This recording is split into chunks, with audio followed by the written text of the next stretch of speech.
ఏది అయినా ట్రై చెయ్యి ఆచి చికెన్ మసాలా. ఆచి చికెన్ మసాలా. ఢిల్లీలో పలువురు కేంద్ర మంత్రులతో ఏపీ సీఎం చంద్రబాబు భేటీ అయ్యారు. ముందుగా కేంద్ర హోంమంత్రి అమిత్ షాతో సీఎం చంద్రబాబు భేటీ అయ్యారు. 40 నిమిషాల పాటు ఈ సమావేశం సాగింది. అమరావతి, పోలవరం సహా రాష్ట్ర అభివృద్ధిపై చర్చించారు. విభజన హామీల్ని నెరవేర్చాల్సిందిగా కోరారు. అమరావతిలో మరిన్ని కేంద్ర సంస్థల ఏర్పాటు, కేంద్రం నుంచి రావాల్సిన పెండింగ్ నిధుల్ని త్వరగా ఇప్పించాలని విజ్ఞప్తి చేశారు. కోఆపరేటివ్ శాఖ నుంచి కూడా రాష్ట్రానికి సహకారం కోరారు సీఎం చంద్రబాబు. తర్వాత కేంద్ర జలశక్తి శాఖ మంత్రి సిఆర్ పాటిల్తో భేటీ అయ్యారు సీఎం.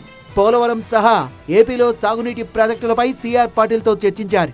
గోదావరి పుష్కరాల్లోగా పోలవరం ప్రాజెక్టును పూర్తి చేయడానికి సహకారం అందించాలని కోరారు.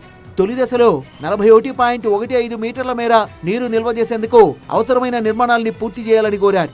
స్టాప్ వర్క్ ఆర్డర్ను ఉపసంహరించుకోవాలని విజ్ఞప్తి చేశారు. కాలువల సామర్థ్యం పెంచినందుకు నిధుల్ని రియంబర్స్ చేయాలని అడిగారు. నీటి వనరుల పునరుద్ధరణకు గాను 285 కోట్ల రూపాయలు ఇవ్వాలన్నారు. కుడివైపున హెడ్స్లూయిస్ నిర్మాణం చేపడతామన్న సీఎం భూసేకరణ కోసం ఒడిశాను ఆదేశించాలని కోరారు.